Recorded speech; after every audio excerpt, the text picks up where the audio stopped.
Fala galera, aqui quem está falando é o professor Carlos Magno, em parceria com o meu amigo Léo, com Filmes do Léo, e vamos fazer uma breve revisão aqui sobre proteínas, sobre lipídios e sobre enzimas, ok?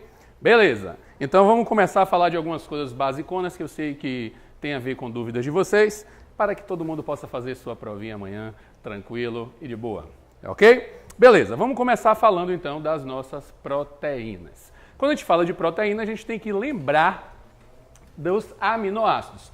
Proteínas são substâncias poliméricas. Estamos falando de um aglomerado de unidades que podemos chamar de monômeros. Esses monômeros nós vamos chamar de aminoácidos. Eita, a letra feia que vai sair. Aminoácidos. E esses aminoácidos em conjunto vão formar polímeros que chamamos de proteínas. Primeira coisa que vocês têm que saber sobre os aminoácidos é que eles têm duas partes importantes. O aminoácido ele vai ter um grupo chamado de grupo carboxila, que também é chamado de grupo ácido, e também um grupo amina, ou um grupo amino, daí o nome aminoácido.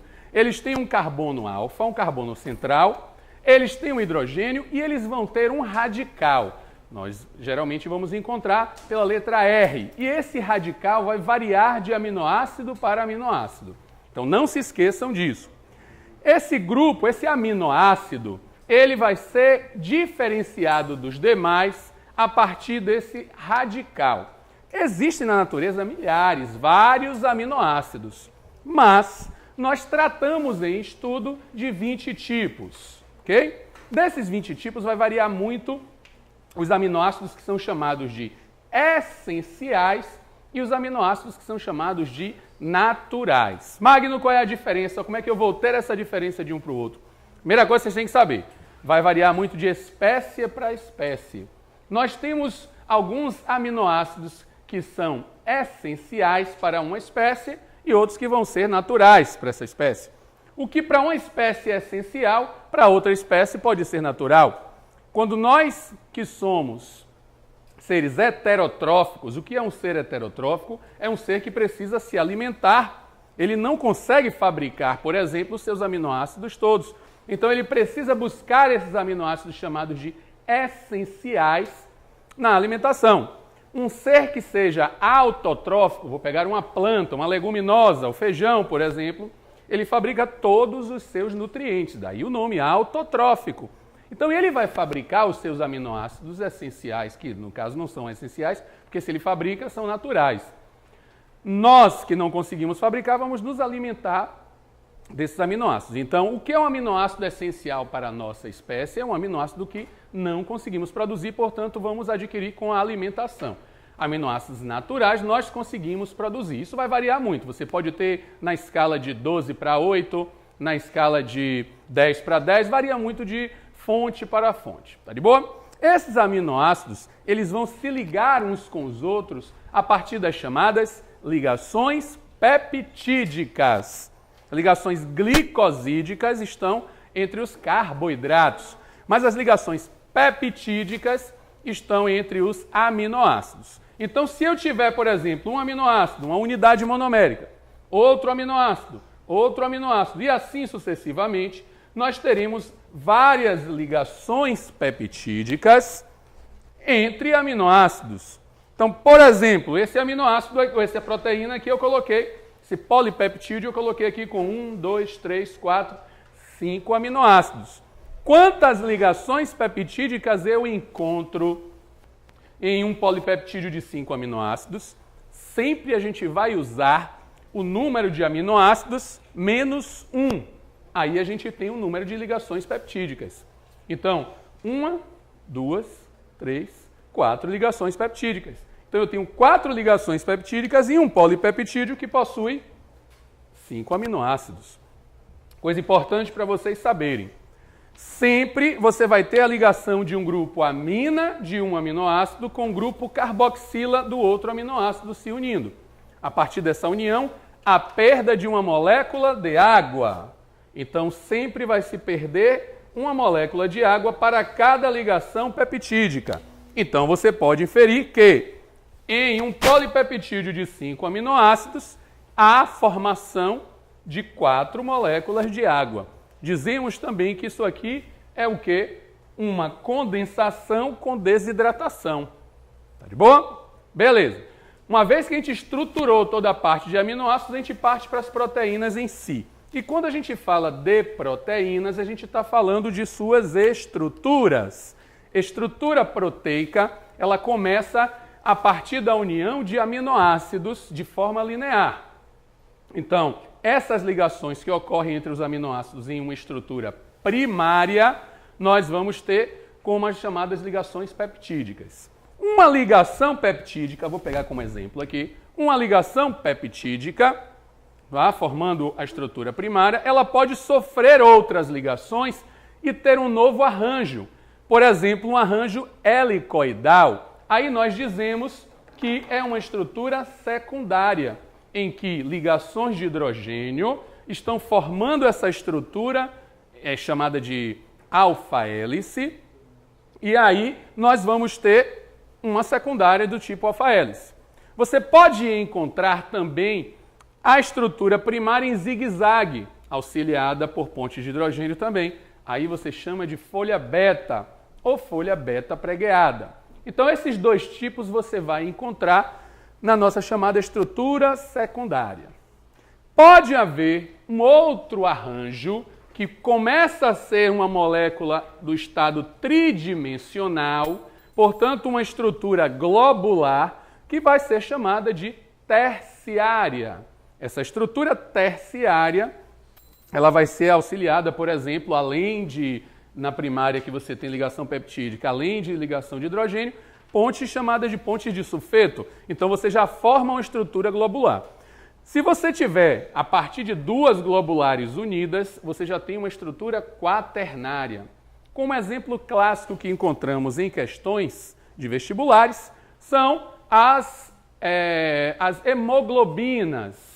Ok? A hemoglobina, ela forma a hemácia, é uma proteína que dá a pigmentação vermelha porque ela é associada em seus grupos M ao ferro, e a hemoglobina ela vai ter a função de transporte junto à hemácia de gases. Ok? Então pronto, falar dessa parte estrutural que é importante sabermos, vamos partir para algumas funções. As proteínas têm diversas funções em nosso corpo. As proteínas elas podem ser de função morfológica, não é? Proteínas que fazem parte, por exemplo, do cabelo, da unha, chamada queratina, proteínas que fazem parte do nosso músculo, as actinas, miosinas. Nós temos proteínas que têm função fisiológica. De função fisiológica, essas proteínas podem ser, por exemplo, enzimas, que fazem parte de reações metabólicas em nosso corpo. Essas proteínas podem ser hormonais, como, por exemplo, a insulina. Então, nós temos diversas proteínas em nosso corpo com diversas funções. É uma molécula bem versátil. Ok? Beleza, o que mais poderíamos falar? Aí a gente entra um pouco em enzima. E para entrar em enzima, eu queria falar de fatores que vão interferir na ação de uma enzima. Que fatores podem interferir na ação de uma enzima? Temperatura e pH. E no nosso corpo nós temos partes diferentes em que há pHs diferentes. Na nossa saliva o pH é neutro, é um pH 7. Então existe um tipo de enzima que é a chamada pitialina ou amilase salivar, e essa enzima ela atua sobre um pH 7, um pH ótimo para ela. A partir do momento que você engole o alimento, essa enzima que está na saliva vai para o seu estômago, que tem um pH ácido, e vai perder sua função. Portanto, o pH ele altera, ele faz com que a enzima perca a sua função. Uma outra questão importante de vocês saberem é que a temperatura também altera o pH. Se a temperatura for para cima, você pode desnaturar uma proteína, uma enzima, e ela perder sua função para sempre. Se uma temperatura for para baixo, ela pode perder essa função temporariamente, estabilizando a temperatura, ela retorna. A depender do tipo de proteína, ela pode aquecer demais e depois retornar ao seu estado original. Por exemplo, cabelo. Então, meninas, quando fazem a chapinha, elas alteram a temperatura do seu corpo, ou do cabelo, no caso, com a chapinha. E aí, com a desnaturação, a perda de uma estrutura para outra, o cabelo vai ter uma característica, uma aparência. Se houver a renaturação do cabelo, ela retorna à sua estrutura anterior. Mas, por exemplo, o ovo. Quando você cozinha o ovo, quando você frita o ovo, você está alterando a estrutura da albumina que está presente, por exemplo, na clara do ovo. Ela não retorna mais. Então, temperatura vai depender muito da proteína, pH, desnatura e pronto. Ok? Outra coisa importante para a gente saber sobre enzimas é a chamada ação da enzima com o substrato. Nós chamamos isso de modelo chave-fechadura. Isso quer dizer que a enzima ela é específica para atuar em cada substrato. Então, a gente tem uma característica importante saber, que é a especificidade enzimática. Uma enzima ela é específica para o substrato que ela vai atuar. Isso é o chamado modelo chave-fechadura. Por que isso? Porque ela vai ter uma parte da sua estrutura que chamamos de sítio ativo, e este sítio ativo ele se encaixa no substrato. Existem teorias em que não há esse encaixe perfeito, em que esse sítio ativo ele pode se moldar até um certo nível. Nós vamos tornar aqui mais básico e perceber que o sítio ativo ele é importante porque vai promover esse encaixe, ok? Bom, a partir daí, se uma enzima sofre uma desnaturação, ela está alterando o seu sítio ativo e, obviamente, ela vai fazer com que o substrato não sofra a ação dessa enzima durante aquele período. Tá? Então, isso seria uma desnaturação que ia ocorrer. O que mais que a gente pode falar da enzima? Já que ela é específica, vamos ter enzimas específicas para o seu substrato. Geralmente, a gente tem o sufixo ase no final, geralmente. Então, por exemplo, sacarose, a enzima que quebra é uma sacarase. A lactose, lactase. E assim sucessivamente. Por exemplo, um lipídio, nós temos uma lipase. Então, existe esse sufixo, esse termo. Outra característica importante, o poder da enzima em uma reação química dentro do nosso corpo, uma reação metabólica. Quando você se alimenta, quando você come algo, o seu corpo vai gastar uma energia para quebrar aquele alimento. Nós chamamos isso de energia de ativação.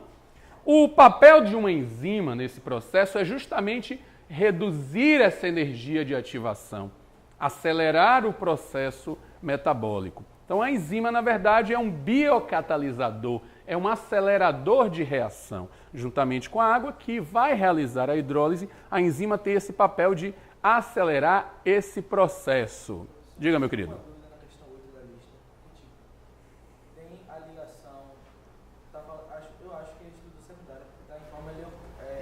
Está tipo um zigue-zague. Certo. E, tipo, não tem nenhuma das respostas, só tem terciária e primária. É o seguinte, essa questão que eu me lembre, ela vai falar o seguinte, ela pega uma sequência de aminoácidos e essa sequência de aminoácidos ela se encontra em um zigue-zague, porém você não vai encontrar ligação de hidrogênio que vai caracterizar como estrutura secundária. Ela vai estar zigue-zagueando.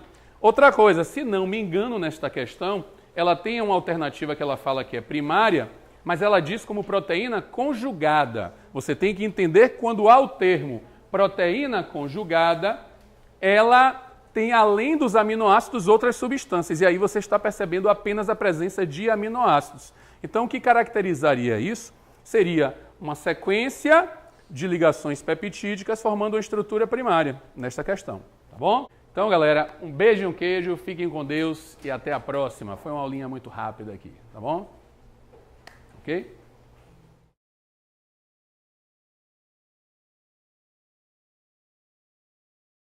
Atenção, o negócio não é fácil não. O bagulho é doido.